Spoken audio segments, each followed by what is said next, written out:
네, 안녕하세요. 한국직업능력연구원 한상근입니다. 어떻게 제 말씀 잘 들립니까? 예, 많은 진로 선생님이 들어오셔서 감사하고요. 제가 1시간 동안 글로벌 직업 세계와 전망이라는 주제로 강의를 하려고 합니다. 저는 직업능력연구원에 근무한 지 24년이 됐는데요. 주로 진로정보망 커리어넷의 콘텐츠를 개발하고 관리하는 업무, 그리고 직업 연구를 했습니다. 그래서 오늘 마침 제가 강의하려는 주제가 글로벌 직업 세계인데, 아무튼 직업에 관해서 오랫동안 연구한 연구자로서 선생님들하고 정보를 공유하고 또 우리나라 어떤 진로 교육에 관한 시사점을 얻고자 합니다. 제가 오랫동안 이제 직업 연구를 했는데 마침 우리 직능연에서 HRD 리뷰라고 해서 발행하는 월간지가 있습니다. 이 잡지에 제가 이제 최근에 낸 글 중에 하나가 뭐 두 개가 마침 같은 호에 실렸는데, 하나가 불확 시대에 도전하는 직업 연구. 그러니까 우리나라의 직업 연구가 이제 어떠한 역할을 했는지 뭐 이런 걸 보는 거였고요. 또 하나는 브라운 칼라의 새로운 진로 경로. 이 브라운 칼라란 말은 아마 선생님들이 들어보신 분도 있고 안 들어보신 분도 계실 것 같은데, 예를 들어서 뭐 대학을 나온 사람이 뭐 배관공이 됐다라든지 또는 여러 가지 육체 노동을 하는 경우가 있습니다. 근데 단순히 육체 노동이 아니라 그 화이트 칼라의 전문성을 블루 칼라 노동과 결합함으로써 뭔가 시너지 효과를 거두는 그런 노동들을 브라운 칼라 노동이라고 하거든요. 기존의 이제 블루 칼라 노동을 막 크게 변혁시킨 거죠. 예를 들어서 나름대로 어떤 전문적 지식을 가지고 농업을 한다든지 해서 기존의 어떤 농업의 구조를 바꾸는 그런 일들을 우리가 블루 칼라 노동과 화이트 칼라의 어떤 지식이 곁들여진 브라운 칼라라고 하는데, 아무튼 이런 연구를 했고, 이 관련돼서는 오늘 뭐 핵심적 주제가 아니기 때문에 제가 마지막에 정보 자료를 아마 해드려서 아마 내일부터는 선생님들이 다운로드를 받을 수 있을 것 같습니다. 그래서 제가 오늘 이제 글로벌 직업 세계에서 말씀을 드리려고 했는데, 먼저 주제는 메가 트렌드에 대한 말씀을 먼저 드리려고 합니다. 그래서 왜 메가 트렌드로 시작할까에 대해서는 아마 제가 제 말씀을 들으면 왜 그런지가 아마 설명이 될 것 같은데, 우선 하나는 이제 선생님들이 처음 시작하는 거기 때문에, 오늘 강의를 처음 시작하기 때문에 그냥 인트로덕션으로 그냥 간단한 질문입니다. 그러니까 질문이 직업이 된다. 질문을 잘 던지는 것이 직업이 되는 그런 직업이 있다는 거죠. 이걸 뭐 별명이 AI 위스퍼러. 그러니까 AI에게, 인공지능에게 속삭이는 사람 또는 AI 조련사라는 말을 듣기로 하는 직업입니다. 아마 진로 선생님들이기 때문에 아마 한 번쯤 들어봤을 것 같습니다. 프롬프트 엔지니어라고 하는 어, 직업이죠. 그러니까 프롬프트라고 하는 것은 뭐 여러 가지 의미가 있겠지만, 특히 생성형 AI에서 명령어, 텍스트로 된 명령어를 우리가 프롬프트라고 하거든요. 이런 프롬프트를 개발하는 사람, 이거를 이제 우리가 프롬프트 엔지니어라고 하고, 그래서 이제 뭐 재미난 얘기를 합니다. 테슬라에 있었던 한 사람은 어, 이제 프롬프트 엔지니어가 나오고 나서는 가장 인기 있는 새로운 프로그래밍 언어는 영어라고 말합니다. 이게 이제 우리말로 바꾸면 가장 인기 있는 새로운 프로그래밍 언어는 우리말, 한국어다, 이렇게 얘기할 수 있는 거죠.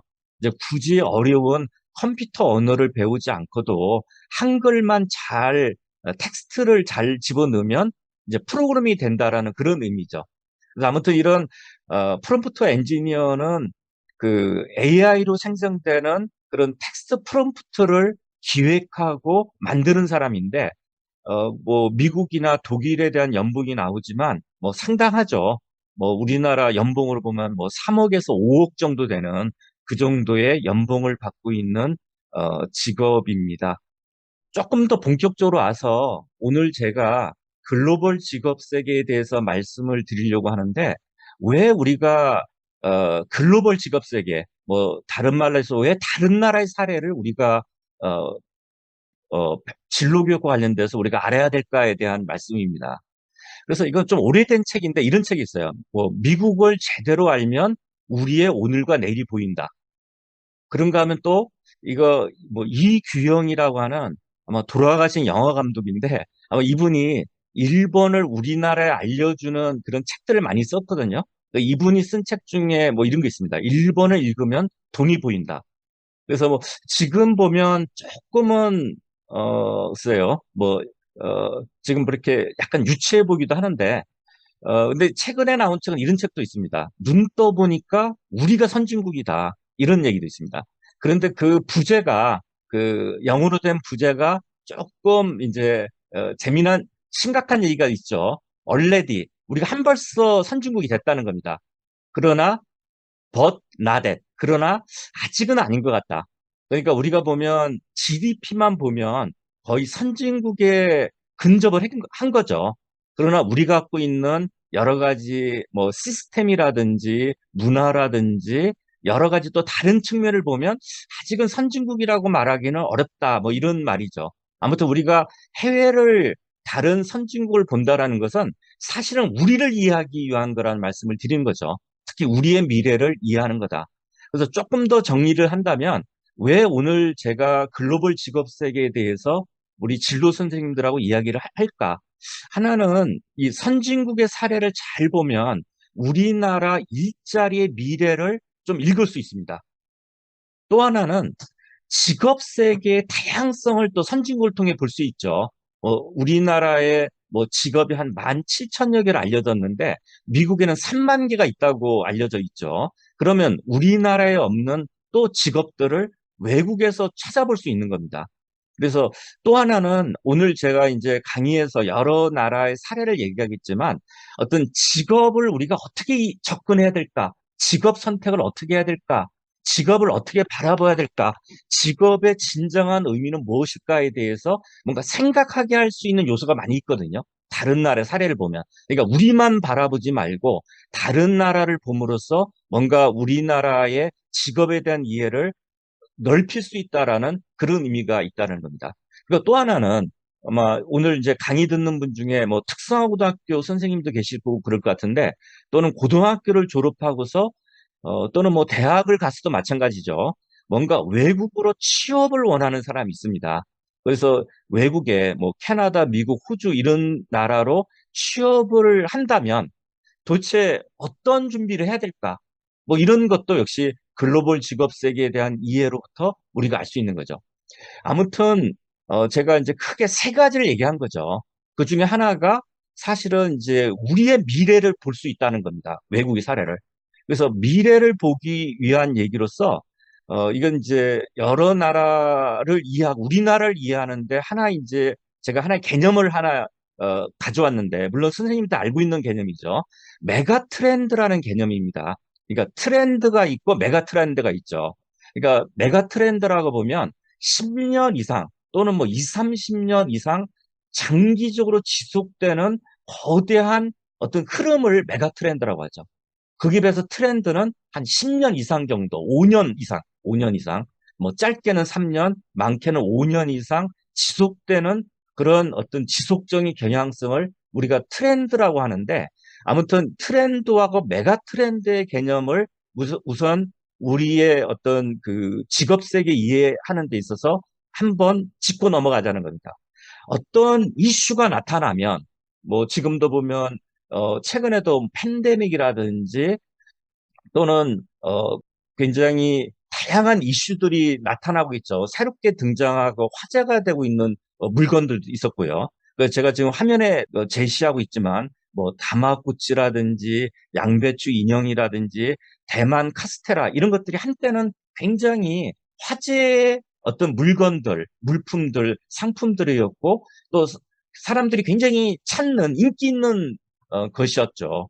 그런데 최근에 와서는 물론 이제 대만 카스테라도 지금 팔고 있는 것도 있지만 사실은 찾기 힘들죠.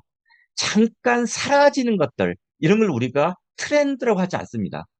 이걸 패드라고 하고 패드는 화면에 나온 것처럼 그냥 하루살이입니다. for day 하루살이를 약칭해서 패드고 뭐 정확하게는 하루살이는 아니고요. 한 뭐 1년 이내, 뭐 6개월이나 1년 정도밖에 지나지 않는 일시적 유행을 패드라고 하는 거죠. 거기에서 트렌드라고 하면 조금 길게 가는 것들이 패드죠. 그래서 뭐 지금 양배추 인형이나 다마고치가 있는데 이런 것들이 이제 우리가 아마 여기 선생님들이 아마 다 기억을 하실 것 같아요. 그래 예전에 잠깐 유행했던 것들이죠. 그러니까 우리가 이제 진로에서는 어떤 메가 트렌드를 찾아야 되는 거기 때문에 이런 패드에 현혹되면 안 된다는 거죠. 그래서 오늘 제가 글로벌 직업세기 때문에 메가 트렌드에 대해서는 정리된 말만 딱 하겠습니다. 그 제가 여러 가지 이제 정리된 이야기들 미래학자들이 주로 이런 연구를 많이 하거든요. 그래 미래학자들의 연구를 보고서 나름대로 제가 정리를 한 것이 화면에 나오는 것처럼 5가지 메가 트렌드를 정리를 했습니다. 그러니까 우리나라의 앞으로 10년 후의 모습, 현재도 영향을 주고 있고 10년 후에도 지속적으로 영향을 미칠 수 있는 거대한 조류가 있다. 그러니까 우리가 개인적으로 이거를 선호하는 것과는 관련 없는 거죠. 우리가 뭐 이런 경향성을 좋아할 수도 있고 싫어할 수도 있는데 우리의 선호와 관계없이 지속되는 5가지의 거대한 물결이 있는데 그 5가지 물결이 화면에 나오는 것처럼 저출산 고령화, 아마 선생님들이 다들 여러 차례 어, 다양한 경험을 통해 들어보셨을 것 같습니다. 기후변화와 저탄소 사회의 전환, 경제의 글로벌화, 개선과 다양성의 가치 중시, 그러니까 문화적인 흐름들이죠. 물론 뭐 미래학자들마다 조금 이제 개념이 조금 다르고 다양한 방식으로 하지만 제가 나름대로 공통 분모를 뽑아본 겁니다. 그럼 한 5가지 정도로 이렇게 메가 트렌드를 이야기할 수 있고 제가 이따가 말씀을 드리겠지만 이런 5가지가 우리 직업 세계에 엄청난 영향을 준다는 거죠. 그 말은 또 우리 학생들의 진로 선택에도 직간접적인 영향을 준다는 의미이기도 합니다. 그래서 우리가 두 번째 나온 게 디지털 전환의 급진전이죠. 뭐 5가지 다 중요합니다. 그 중에 최근에 특히 많은 분들이 이야기하는 것이 바로 인공지능에 관한 거죠. 근데 이제 제가 하는 가지 이제 이게 뭐 흥미롭기도 하고 또 심각한 얘기기도 한데 사실은 이제 우리나라에도 보면 인공지능 전문가들도 많이 있죠. 그런데 2, 3년 전만 하더라도 우리나라 인공지능 전문가 또는 외국도 마찬가지예요. 제가 오늘도 IBM에 있는 홈페이지를 들어가 봤는데 IBM 홈페이지 보면 그런 얘기를 합니다. 일반 인공지능, 강한 인공지능은 아마 우리 세대에는 등장하지 않을 것이다. 강한 인공지능은 일반 인공지능이 사실 강한 인공지능이거든요. 같은 말입니다. 약한 인공지능에 반대되란 말이 일반 인공지능, 강한 인공지능인데 강한 인공지능은 개념적으로는 존재하지만 실제로 그건 영화 속에서는 많이 보죠. 영화의 허라든지 스타워즈라든지 수많은 영화에 사실은 강한 인공지능이 나오지만 그래서 영화 속에 나오는 거지 현실 세계에서는 등장하지 않을 거란 얘기를 2, 3년 전만 해도 많은 이른바 인공지능 전문가들이 오히려 우리 일반인들은 많이 이야기하지만 인공지능 전문가들은 그런 일은 힘들 거라고 얘기를 했거든요. 근데 최근에 생성형 인공지능이 등장했죠. 생성형 인공지능이 뭐 GPT, 챗 GPT를 위시한 여러 가지 생성형 인공지능이 등장하고 나서 약간 분위기가 바뀌었어요. 왜 그러냐? 약한 인공지능과 강한 인공지능의 중요한 어떤 그 뭐랄까 구분점은 뭔가면 약한 인공지능은 한 가지만 잘하는 거예요. 그러니까 알파고가 바둑을 잘 두죠. 근데 알파고는 바둑만 잘 두는 겁니다. 근데 일반 인공지능, 강한 인공지능은 다양하게 마치 우리 인간은 여러 가지를 잘하잖아요. 마찬가지로 강한 인공지능은 여러 가지를 함께 할 수 있는 건데 그런 인공지능이 불가능할 것처럼 보였지만 사실은 챗 GPT 등장 이후에 상황이 바뀌었다는 거예요. 근데 뭐 제가 이걸 너무 깊게 얘기할 건 아니고 그만큼 디지털 전환, 인공지능의 충격이 가하다는 거죠. 화면에 보시는 이미지는 아마 진로 선생님들도 많이 보시지 않았을까 싶습니다. 그러니까 2022년, 한 2년 전에 미국 콜로라도 주에서 미술대회를 열었는데 그 미술대회 1등을 한 작품이죠. 물론 이거는 디지털 부분이라고 자기의 어떤 작품의 성격을 얘기를 했는데 이게 이제 스페이스 오페라 극장이라는 제목의 어, 그림인데, 근데 이거를 미드전이라고 하는 생성의 인공지능이 그린 거거든요. 1등을 차지했고, 이런 이제 작품들이 나오다 보니까, 이게 이제 예술의 영역에도 인공지능이 이제 파고드는 것을 볼 수 있죠. 근데 이제 제가 말하고 싶은 것을 다시 정리를 하면, 이런 인공지능을 비롯한 디지털 기기의 어떤 그 기술의 발전이 굉장히 무섭게 직업 세계에 영향을 주고 있다라는 거고요. 그래서 지금 이런 메가 트렌드가 왜 중요하느냐? 오늘 특히 글로벌 직업 세계에 나오기 때문에 어쩌면 오늘 얘기할 것에 대한 뭐 사전적인 이야기를 제가 정리해서 말씀드리는 겁니다. 그러니까 제가 이제 미국, 일본, 독일 여러 나라에 대한 글로벌 직업 세계에 대한 얘기를 할 텐데 사실은 메가 트렌드에 대한 개념을 통해서 여러 나라의 직업 세계를 이해할 수 있는 겁니다. 예를 들어서 저출산 고령화의 심화라는 것은 물론 이 다섯 가지는 제가 우리나라를 중심으로 제가 다섯 가지 메가 트렌드를 잡은 거거든요. 그런데 다른 나라도 유사합니다. 그래서 저출산 고령화의 심한데 이것이 직업세계에 어떻게 영향을 주고 있느냐? 결론적으로 보건의료와 복지 분야의 직업이 성장하는 것을 우리가 볼 수 있습니다. 다른 나라 사례에서. 그다음에 디지털 전환의 급진전 때문에 인공지능 빅데이터와 비롯한 디지털 관련된 직업의 성장, 여기에 대한 많은 인력들이 필요하고 또 유망 직업에 대한 여러 나라의 자료들을 보면 항상 이러한 인공지능 빅데이터 사물 인터넷에 빠지지 않습니다. 기후변화, 이건 아마 미국 자료에서 특히 많이 나오는데 녹색 일자리, 그린잡이라고 하는 녹색 일자리 성장이 두드러진 것을 미국에서 볼 수 있습니다. 그 친환경 건축, 전기, 기계 도입 이런 것들이 이제 보이는데 한 가지 또 중요하게 볼 수 있는 것은 뭔가 하면 우리가 이제 선진국의 일자리, 어떤 일자리가 중요하고 어떤 일자리에 사람들이 많이 빈자리가 있냐를 보면 전통적인 엔지니어 직업들, 제가 지금 화면에 나온 거, 건축, 토목, 전기, 기계 관련직, 이게 현대 사회의 굉장히 기본적인 요소가 되는 그런 분야죠. 이런 쪽의 엔지니어 직업에 대한 수요는 우리나라도 마찬가지고 선진국에도 굉장히 많은 걸 볼 수 있습니다. 그러니까 이런 이제 메가 트렌드뿐만 아니라 현대 사회의 기초를 이루는 엔지니어 직업에 대한 수요가 많다라는 것을 또 다른 나라 사례에서 우리가 확인할 수 있습니다. 그리고 경제의 글로벌화, 그다음에 개성과 다양성의 가치 중시. 이것은 어떤 의미인가 하면 이른바 유망 직업, 베스트 직업, 요즘 우리 그 전 세계적으로 선호하는 직업이 뭔지를 봤을 때 사실은 이런 개성과 젊은 세대들의 개성과 가치관이 반영된 걸 볼 수 있어요. 아마 이 선생님들이 들어보셨을 수 있는데 대사직, 조용한 사직이라는 개념이 있거든요. 대사직. 이게 뭐 어떤 의미인가 하면 우리가 팬데믹을 2, 3년 동안 우리나라뿐만 아니라 전 세계적으로 굉장히 이제 심각하게 겪었죠. 팬데믹을 겪으면서 사실은 업무 환경이 바뀌었어요. 팬데믹 동안에 많은 사람들이 재택근무를 했죠.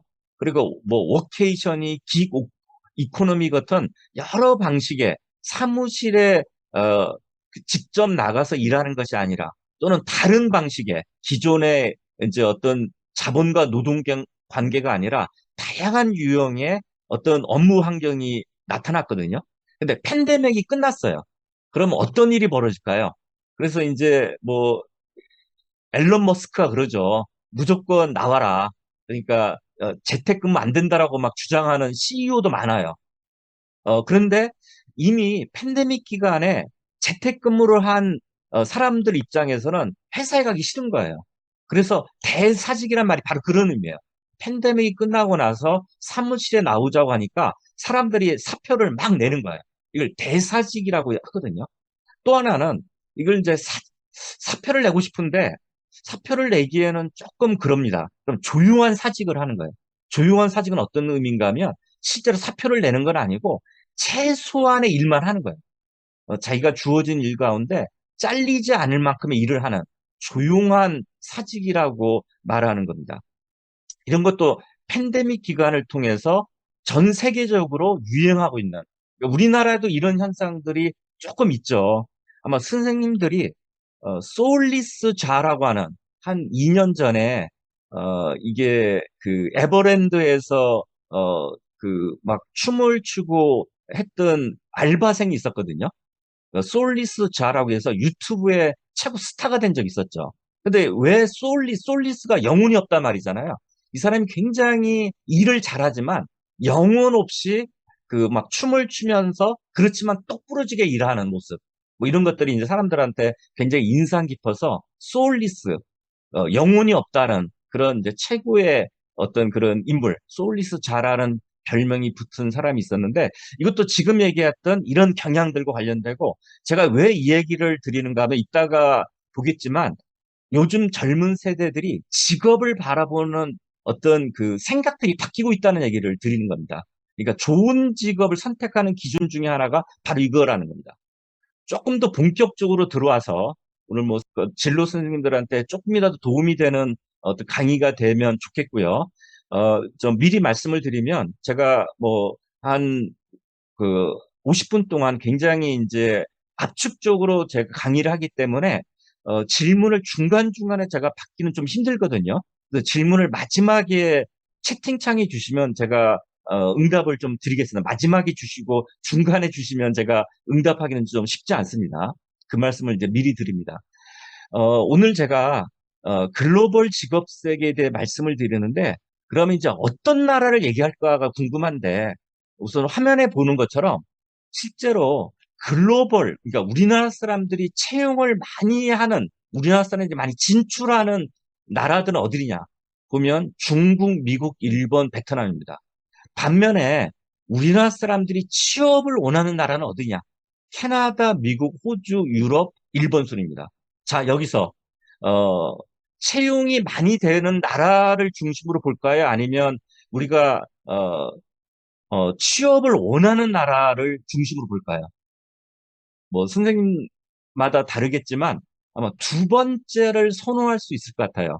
그래서 제가 오늘 준비한 것은 캐나다, 미국, 호주, 유럽 국가 중에서 대표적인 가장 이제 경제가 잘 나간다라는 지금 좀 어렵지만 독일, 일본 이렇게 다섯 나라를 제가 소개하려고 합니다. 그러니까 우리나라를 빼먹으면 안 되기 때문에 우리나라까지 여섯 나라를 제가 아주 압축적으로 선생님들한테 이야기를 하려고 하고요. 아무튼 제가 이 강의를 위해서 굉장히 제가 이제 직업을 연구를 많이 했지만 특히 이 강의를 위해서 굉장히 많은 자료를 봤다는 말씀을 드립니다. 우선 첫 번째는 미국 이야기입니다. 우선 미국은 도대체 어떤 나라인가? 물론 뭐 잘 알고 계시죠. 천조국이라고 알려진 나라죠. 천조국. 미국의 국방비만 해도 천조 원이 된다서 천조국이라고 하는데 근데 중요한 것은 저 화면에 보십시오. 이 나라의 GDP 구성을 봐요. 1인당 GDP가 엄청 높죠. 6만 달러 이상인데 뭐가 중요하느냐? 서비스업의 비중을 잘 보셔야 됩니다. 서비스업의 비중이 80%가 넘어가고 있어요. 그러니까 서비스업이 굉장히 강한 나라다. 반면에 제조업은 20%가 조금 안 되는 걸 볼 수가 있습니다. 그리고 노동력이 한 1억 6천만 명 되는 아무튼 큰 나라라는 거 다 알겠죠.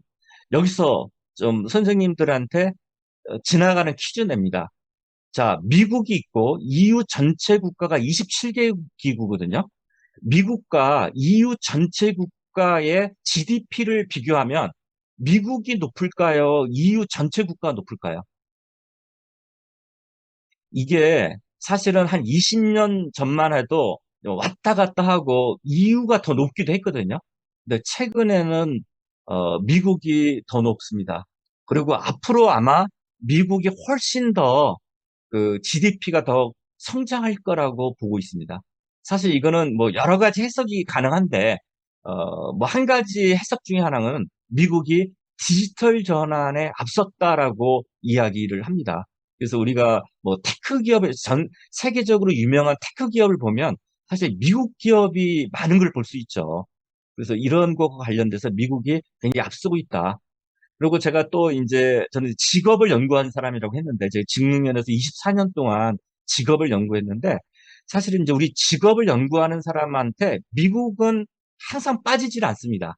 그래서 이제 뭐 직업 정보의 메카라고 얘기를 했는데 이게 어느 정도인가 하면 아마 진로 선생님들이기 때문에 확 와닿을 것 같은데 미국의 직업 사전이 있잖아요. 한국에 뭐가 있습니까? 한국 직업 사전이 있습니다. 바로 미국 거를 벤치마킹했습니다. 미국의 직업 정보 시스템 오넷이 있거든요. 오넷이 있으면 한국에 대응하는 게 뭐가 있나요? 노우라고 불리는 한국 직업 정보가 있죠. 바로 한국 직업 정보가 오넷을 벤치마킹했습니다. 사실은 제가 이제 직능년 오기 전에 항공원에 좀 근무를 한 적이 있었는데 제가 사실 요 예산 작업까지 하고 직능년으로 옮겼습니다. 어쨌든 오넷을 벤치마킹한 것이 노다. 그다음에 세 번째, 미국 직업 전망서가 있습니다. 그럼 한국에 뭐가 있나요? 한국 직업 전망서가 있고 한국 직업 전망서가 바로 미국 직업 전망서. 이거 OH라고 첫 글자를 떠서 OH라고 하는데 바로 미국의 직업 전망서 OOH를 벤치마킹한 것이 한국 직업 전망서입니다.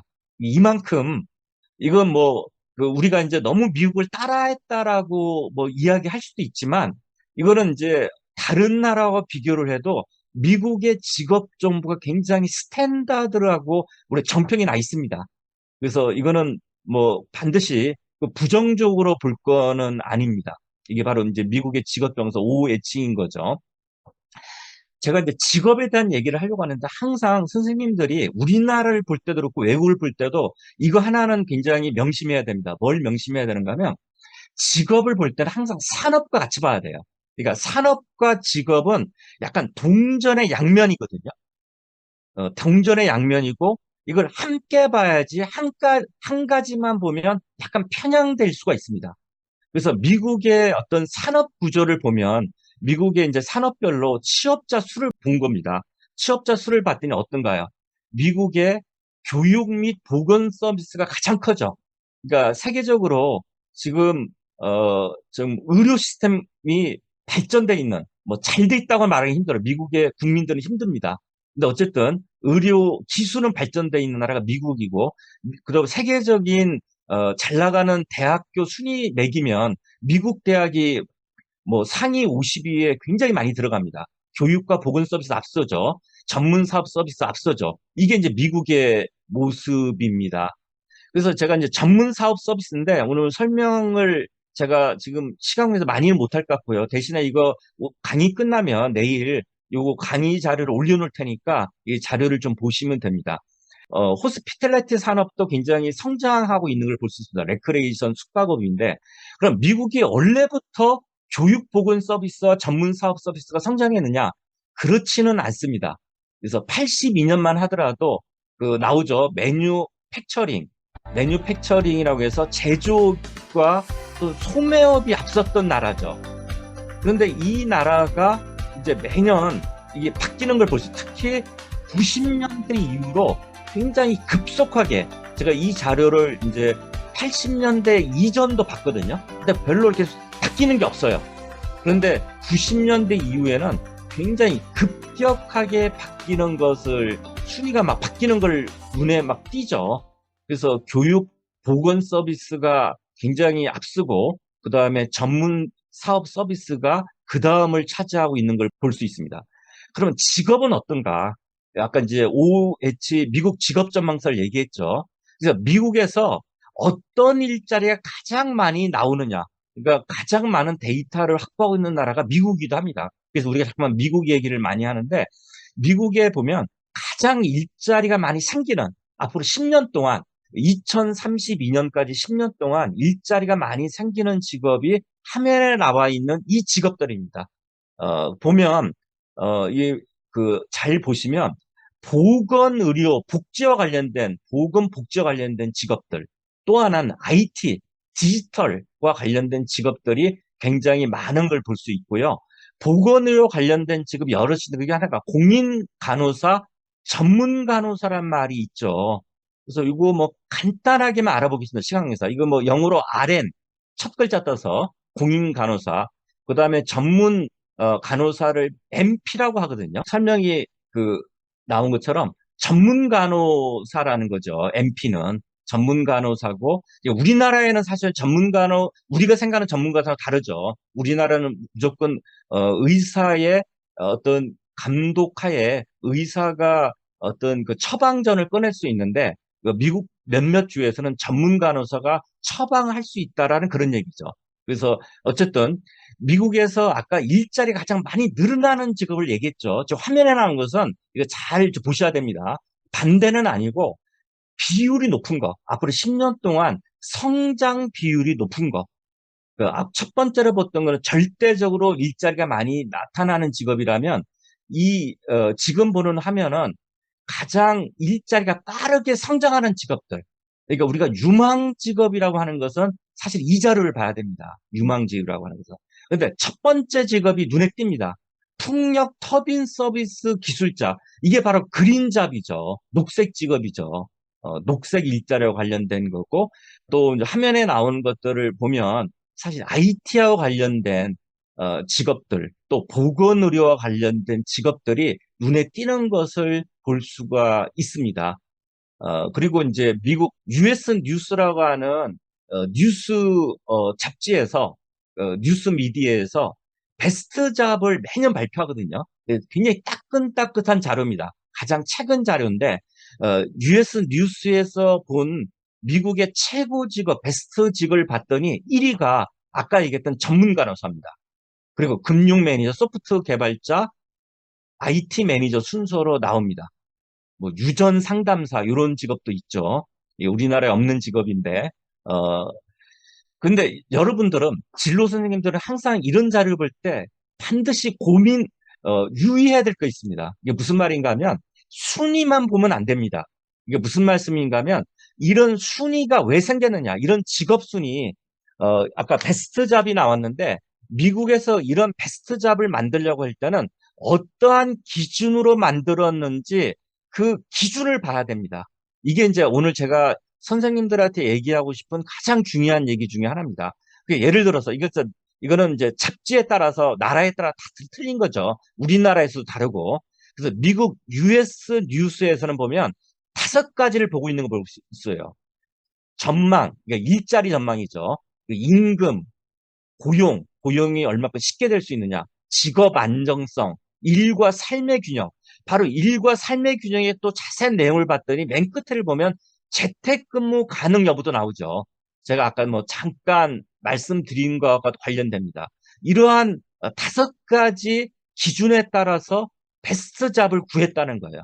아무튼 이 선생님들이 미국이든 우리나라든 다른 사례를 볼 때 이러한 뭐 유망 직업, 베스트 직업, 최고의 직업 이런 얘기가 나오면 어떠한 기준으로 만들었는지에 대해서 하여튼 보여야 됩니다. 진로 선생님들은. 미국 얘기를 봤고요. 다음은 독일에 대한 얘기를 드리겠습니다. 그러니까 독일은 뭐 역시 유럽에서 굉장히 강국이고 물론 지금은 특히 이제 우크라이나 전쟁 이후에 굉장히 좀 힘들어졌다고 합니다. 근데 여기서 이제 뭐 유의해서 봐야 될 거. 우선 첫 번째, 독일은 제조업이 30%가 됩니다. 그러면 선생님들이 보시기에 이 30%는 제조업의 비중이 커 보입니까? 작아 보입니까?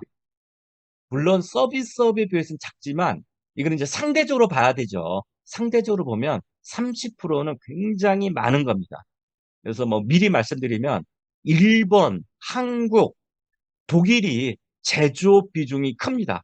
이거는 이제 이 나라의 장점이기도 하고 때에 따라서는 단점이 될 수도 있습니다. 제조업 비중이 많다는 것은 하나로는 굉장히 강점이 될 수도 있고 또 때에 따라 특히 요즘 같은 디지털 전환기에는 잘못하면 이게 이제 경제가 뒤처지는 요인이 될 수도 있습니다. 여러 가지 장단점이 같이 있다는 말씀을 드리는데 어쨌든 독일이 이런 나라인데 자 여기에 이제 기프티콘이 부여되는 퀴즈가 하나 있습니다. 이거 가장 빨리 맞추는 선생님들한테 기프티콘을 드리고요.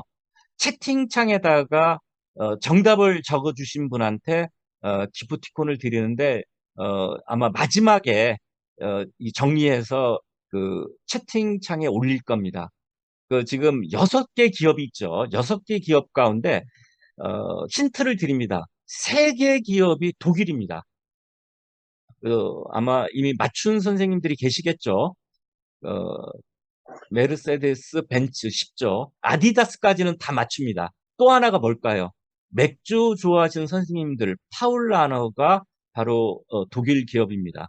그래서 요 세 가지 기업이 독일 기업이고 있다는 거, 일단 그냥 재미로 얘기를 드렸고요.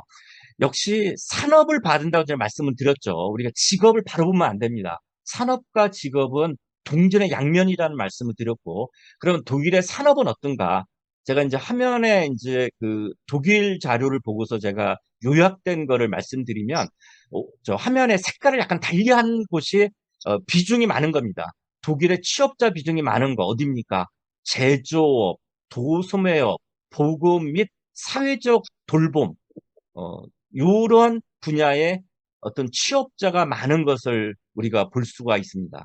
그러면 일자리 직업으로 다시 돌아가서 그러면 어떤 쪽에 직업이 일자리가 많은가?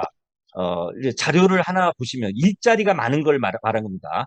그래서 보면 소프트웨어 개발자, 전자 엔지니어, 전기 기술자, 전기 배관공. 아무튼 굉장히 기초가 되는 직업들은 기초가 되는 엔지니어 직업은 어느 나라든지 수요가 있다는 말씀 드렸죠.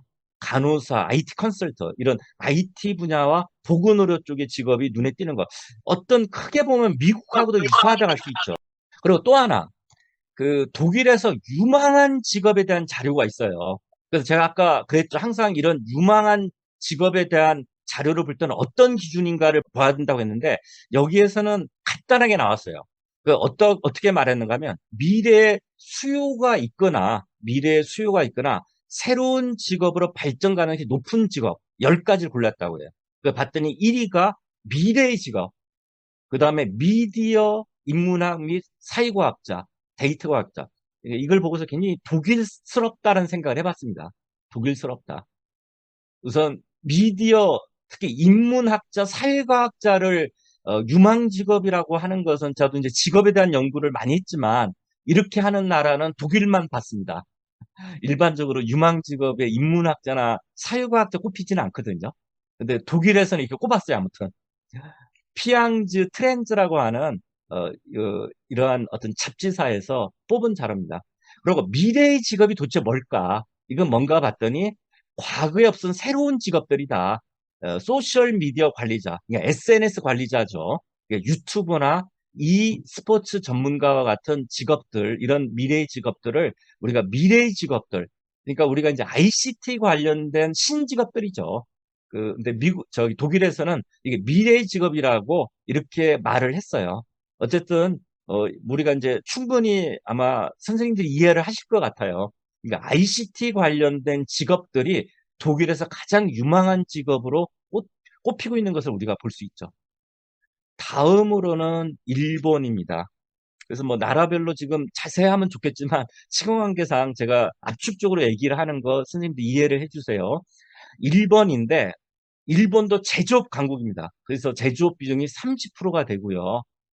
여기 뭐 퀴즈가 나오는데 이거는 저기 기프티콘을 안 드리기 때문에 바로 넘어가겠습니다.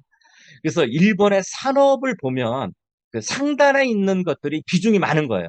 제조업, 도매업, 소매업, 의료복지, 서비스, 건설업 분야가 일본의 취업자가 많다는 거예요. 그리고 일본의 테크캠프라고 하는 잡지사에서 가장 유명한 직업 13개를 골랐거든요. 그랬더니 보세요. IT 엔지니어, IT 관련된 직업들 3위가 의료 관련된 직종들, 크리에이터. 이때 말한 크리에이터는 뭐 작가, 웹 디자이너 이런 직업들을 크리에이터라고 얘기했어요. 근데 여기서 역시 기준을 보라고 제가 계속 말씀드렸죠. 그래서 이 테크 캠프에서는 그 지금 왼쪽 화면에 보는 것처럼 왼쪽 화면 밑에 있는 것처럼 이렇게 5가지 기준으로 요 13가지 직업을 했어요. 또 다른 자료도 봤고 DMM이라고 하는 잡지사에서도 장래성 있는 직업 15개를 골랐는데 여기 보면 데이터 과학자, 엔지니어, 개호사 뭐 이런 직업들, 간병인 비슷한 겁니다. 개호사는 우리나라의 간병인과 비슷한 직업들 또는 요양보호사 비슷한 직업이 개호사인데 이러한 직업들이 장래성이 있다. 그러면 사실 이게 3D 직종이거든요. 개호사 같은 경우는. 근데 왜 일본은 이렇게 장래성을 있는 직업을 골랐느냐. 기준을 잘 보라고 했죠. 그 기준을 보면 이렇게 5가지 기준을 얘기하고 있어요. 그래서 제가 이거는 시간 관계상 넘어가는데 어쨌든 기준에 따라서 다양하게 이런 그 요양보호사 같은 직업도 이런 기준에 따라서는 어떤 장래성 있는 직업이 될 수 있다라고 합니다.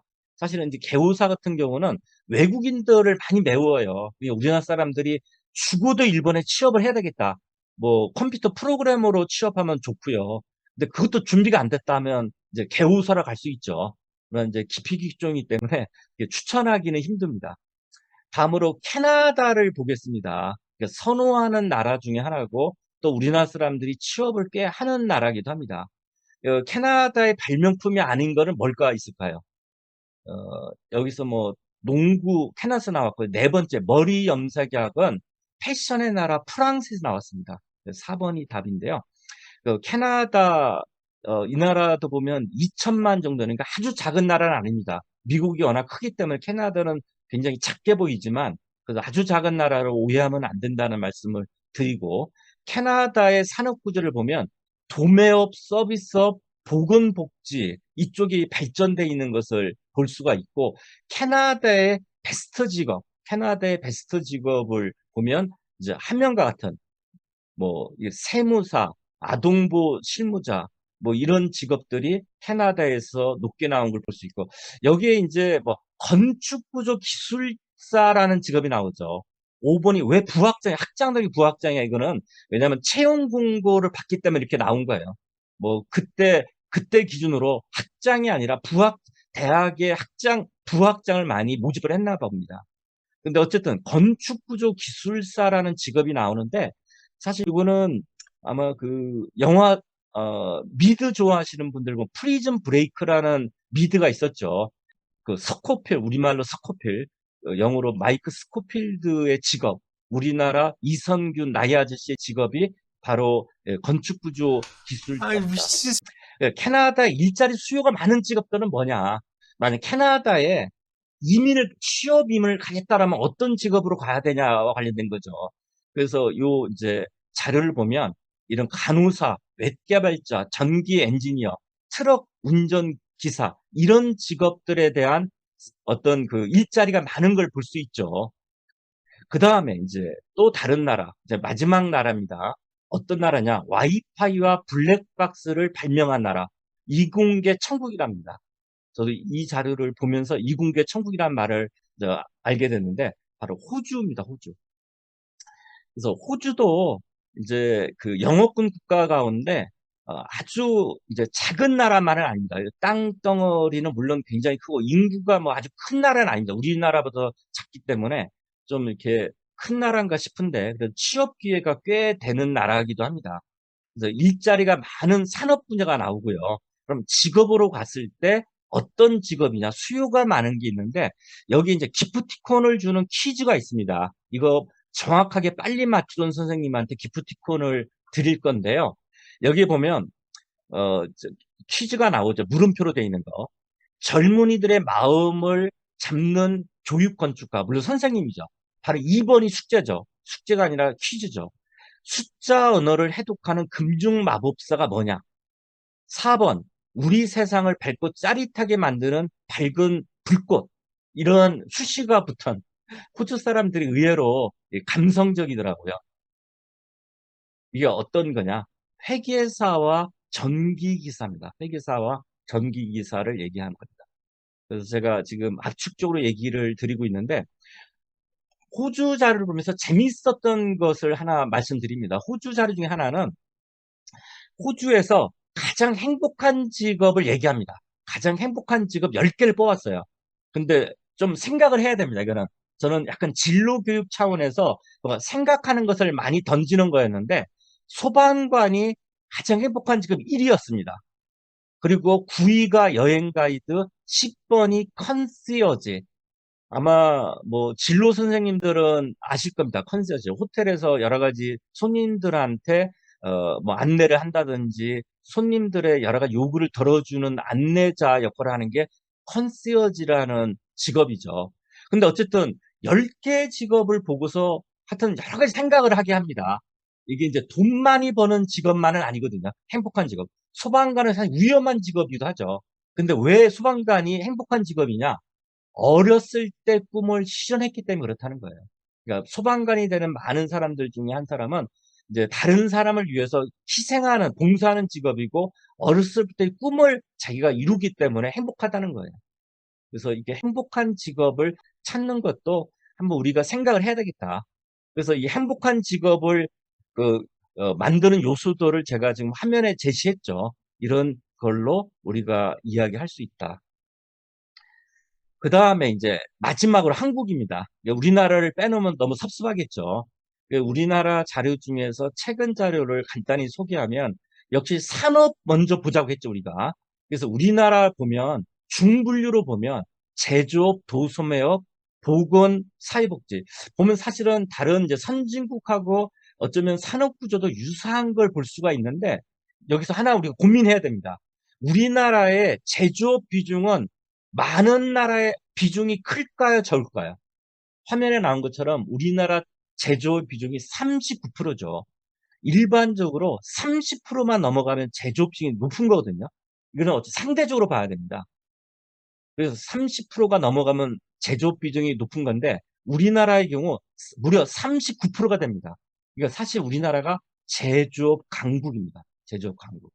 그래서 이거는 우리의 강점이기도 하고 또 우리가 조심해야 되기도 합니다. 잘못하면 이제 전환기에 굉장히 어려움에 처할 수도 있습니다. 그러니까 우리 하기의 나름에 따라서 기회가 될 수도 있고 위기가 될 수도 있습니다. 그래서 이제 산업을 봤고요.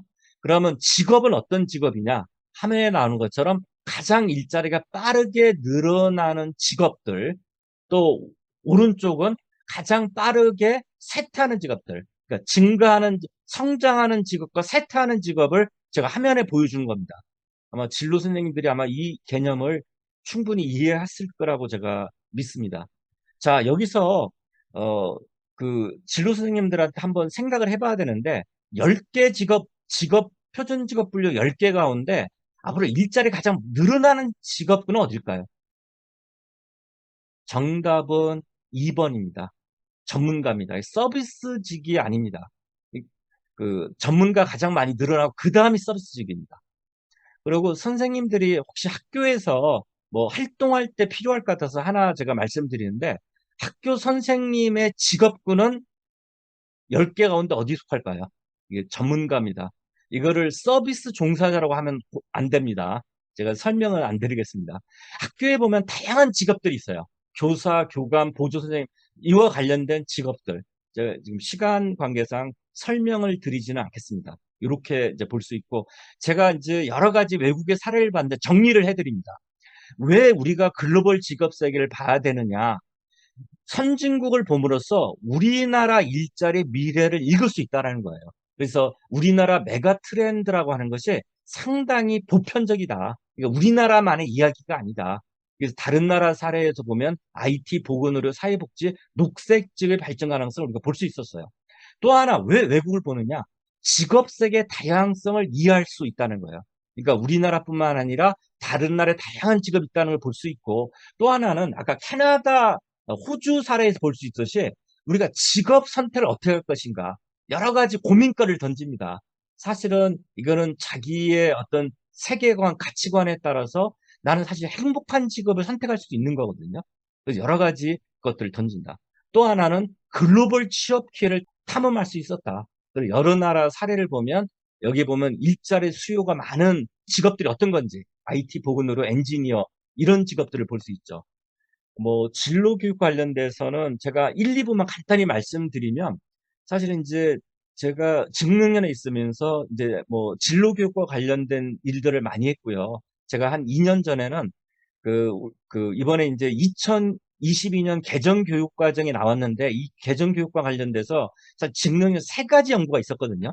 첫 번째 연구를 제가 했고요. 마지막 연구를 이제 박나실 박사가 했는데 어쨌든 이 연구를 통해서 최근에 이제 내년부터 이제 적용되는 2022년 개정 진로와 직업 교육 과정이 공표가 됐는데 요 이제 핵심적 내용 몇 가지만 말씀을 드리면 이게 이제 현재 쓰고 있는 교과서거든요. 우선 하나는 이게 중학교 교과서인지 고등학교 교과서인지 우리가 딱 보면 좀 어렵다는 거예요. 왜 그러냐? 초등학교, 중학교, 고등학교에 대한 진로교육 발달 단계별 확실한 어떤 차이점이 불분명하다. 기존의 어떤 우리 성취 기준에서 이걸 확실히 하자라는 얘기예요. 또 하나는 최근의 진도 발달 이론을 보면 이게 단선적이지 않거든요. 이게 이제 이게 굉장히 순환적입니다. 이게 이제 단선적이라면 최근에는 굉장히 복합적이고 진로 경로의 다양성이 중시됩니다. 근데 이런 진로 경로의 다양성에 대한 이해가 사실은 기존 교육 과정에서는 이게 좀 잘 드러나지 않았다. 그거. 또 하나는 이것도 제가 이제 첫해 연구하면서 진로 선생님한테 얘기를 많이 들었는데 우리 진로와 직업이 보면 크게 보면 네 단원으로 돼 있죠. 큰 대단원이. 그런데 강의를 하다 보면 2단원과 3단원에 대한 이야기, 특히 어떤 직업에 대한 얘기, 직업 탐색을 얘기하다 보면 2단원과 3단원의 이야기들이 약간 중복되는 게 있다라는 거예요. 그래서 이것도 뭐 수많은 여기다 반대 의견과 찬성 의견이 많지만 이것도 3단계로 묶었어요. 자기 이해, 진로 탐색, 진로 설계와 실천 이런 식으로 해서 성취 기준을 좀 바꿨다는 말씀을 드리고 제가 이제 오늘 강의와 관련돼서 아마 1시간 동안 짧게 강의했는데 일단 오늘 강의 자료를 올릴 거고요. 또 하나는 코트라에서 나오는 해외 취업 정보 그리고 제가 이제 연구했던 거기도 하는데, 아까 나왔던 뭐, 우리나라에 없고 외국에 있었던 직업들도 있었는데, 해외 직업에 관한, 미래의 직업, 해외 직업편, 뭐, 요런 직업에 대한 자료들을 제가 오늘, 자료 공유로 올릴 예정입니다. 그리고, 약속대로, 질문을 채팅창에 해드리면, 제가 시간 되는 대로, 응답을 드리겠습니다.